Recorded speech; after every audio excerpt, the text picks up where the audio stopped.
ஓம் சாந்தி 27/2/2025. இனிமையான குழந்தைகளே, சத்தியத்தின் சங்கம் ஞான மார்க்கத்தில் தான் ஏற்படுகிறது. இப்போது நீங்கள் சத்திய பாபாவின் சங்கத்தில் அமர்ந்திருக்கிறீர்கள். பாபாவின் நினைவில் அமர்வது என்றால் சத் சங்கம் செய்வதாகும். கேள்வி: சத் சங்கத்தின் அவசியம் குழந்தைகளாகிய உங்களுக்கு இப்போதுதான் உள்ளது, ஏன்?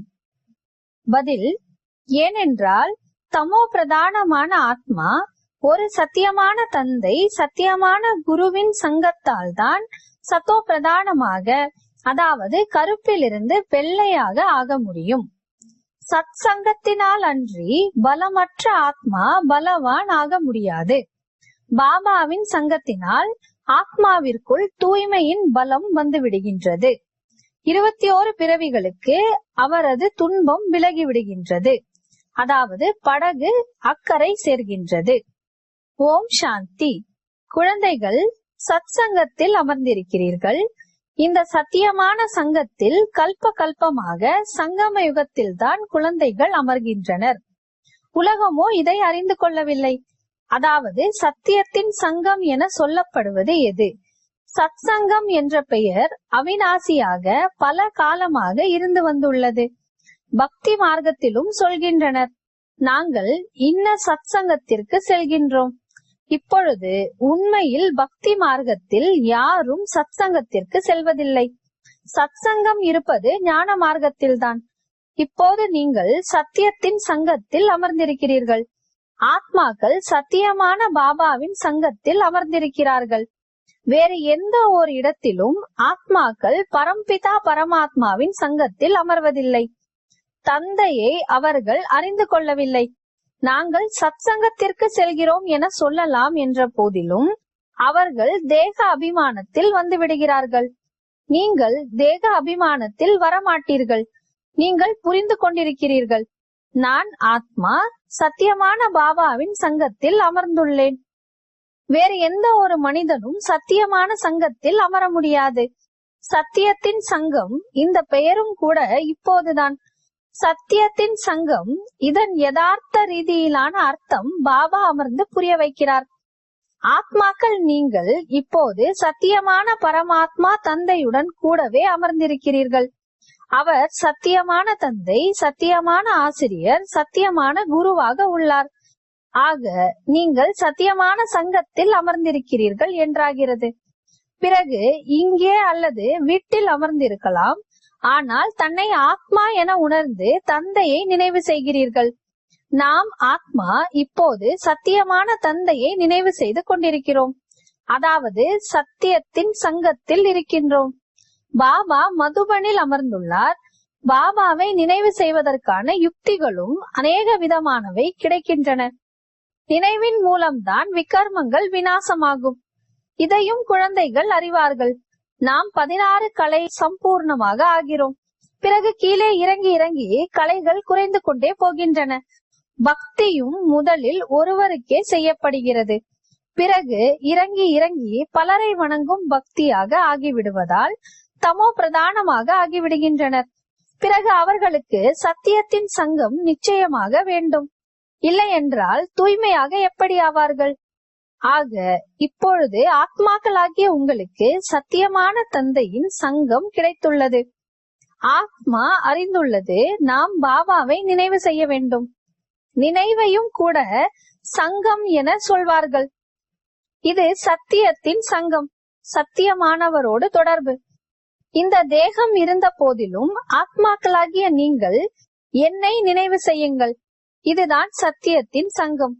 எப்படி சொல்கின்றனர் இல்லையா? இவர்களுக்கு பெரிய மனிதர்களின் தொடர்பு கிடைத்துள்ளது. அதனால் தேக அபிமானியாக ஆகிவிட்டுள்ளனர். இப்போது உங்களுடைய சங்கம் சத்தியமான பாபாவுடன் உள்ளது. இதன் மூலம் நீங்கள் தமோ பிரதானத்திலிருந்து சத்தோ பிரதானமாக ஆகிவிடுகிறீர்கள். பாபா சொல்கிறார், நான் ஒரு முறை மட்டுமே வருகிறேன்.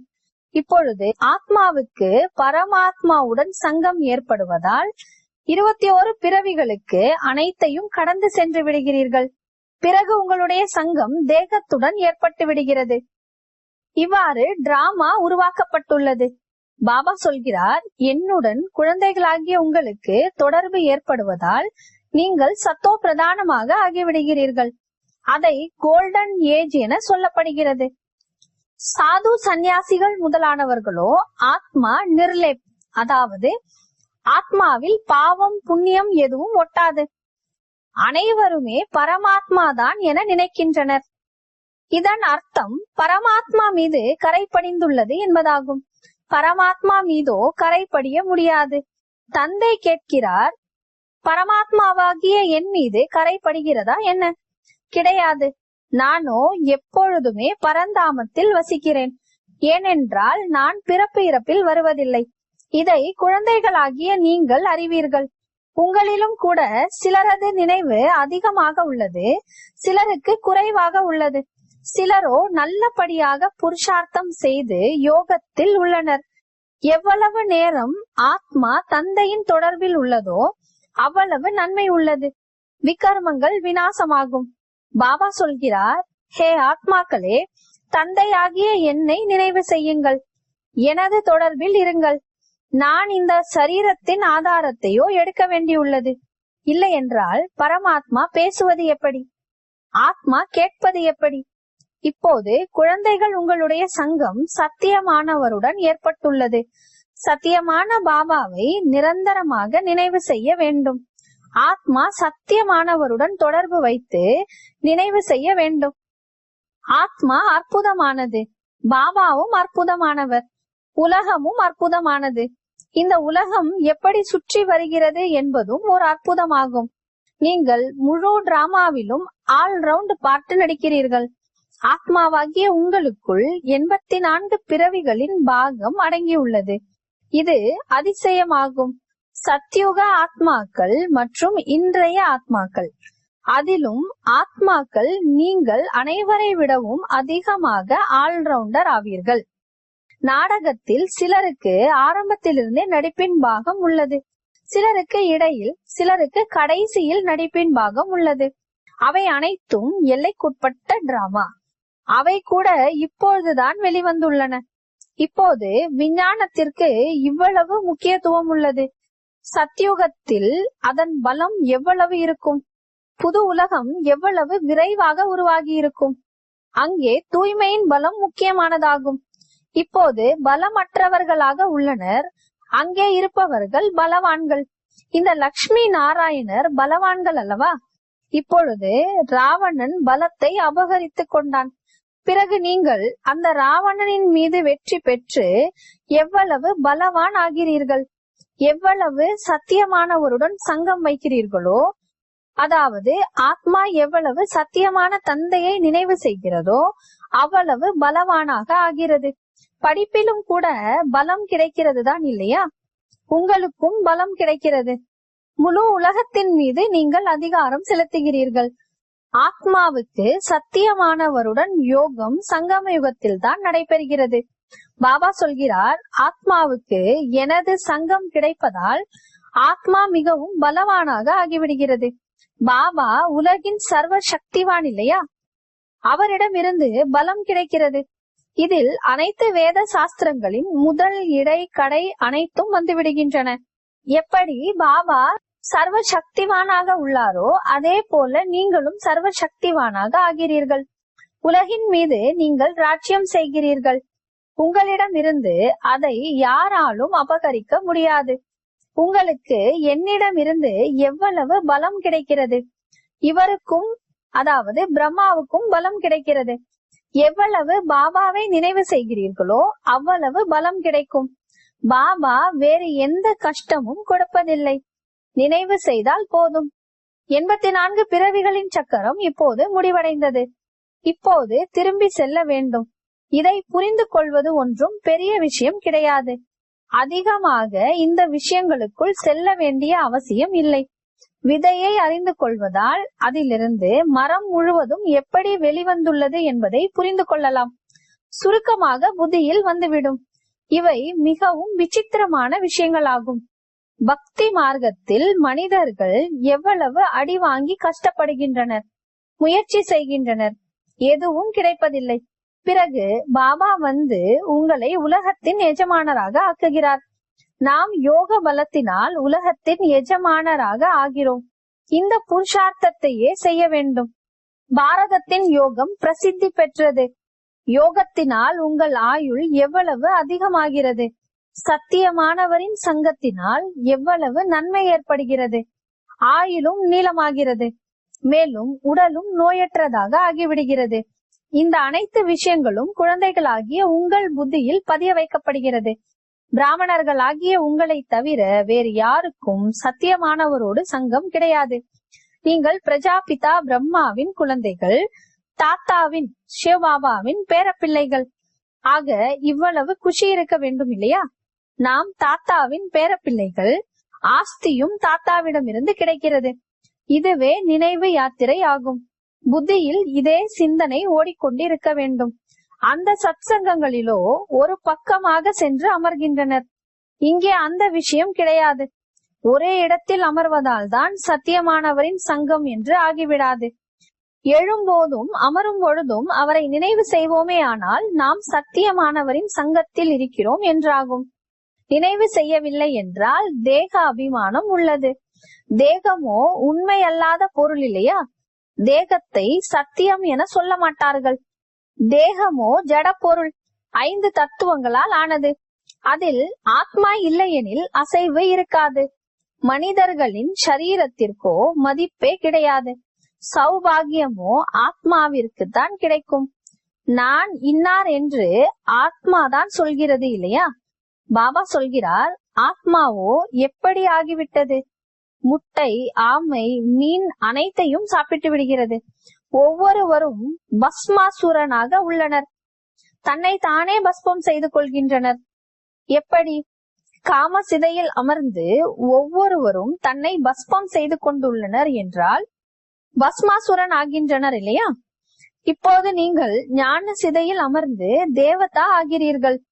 முழு உலகும் காம சிதையில் அமர்ந்து பஸ்பம் ஆகிவிட்டுள்ளது. தமோ பிரதானமாக கருப்பாக ஆகிவிட்டுள்ளது. பாபா வருகிறார் குழந்தைகளை கருப்பிலிருந்து வெள்ளையாக்குவதற்காக. ஆக தந்தை குழந்தைகளுக்கு புரிய வைக்கிறார், தேக அபிமானத்தை விட்டு தன்னை ஆத்மா என உணருங்கள். குழந்தைகள் பள்ளிக்கூடத்தில் படிக்கின்றனர். பிறகு படிப்போ வீட்டில் இருந்தாலும் புத்தியில் உள்ளது இல்லையா? இதுவும் உங்களுடைய புத்தியில் இருக்க வேண்டும். இது உங்களுடைய மாணவ வாழ்க்கை. நோக்கம், குறிக்கோள் நமக்கு உள்ளது. எழும் பொழுதும் அமரும் பொழுதும் நடமாடும் பொழுதும் புத்தியில் இந்த ஞானம் இருக்க வேண்டும்.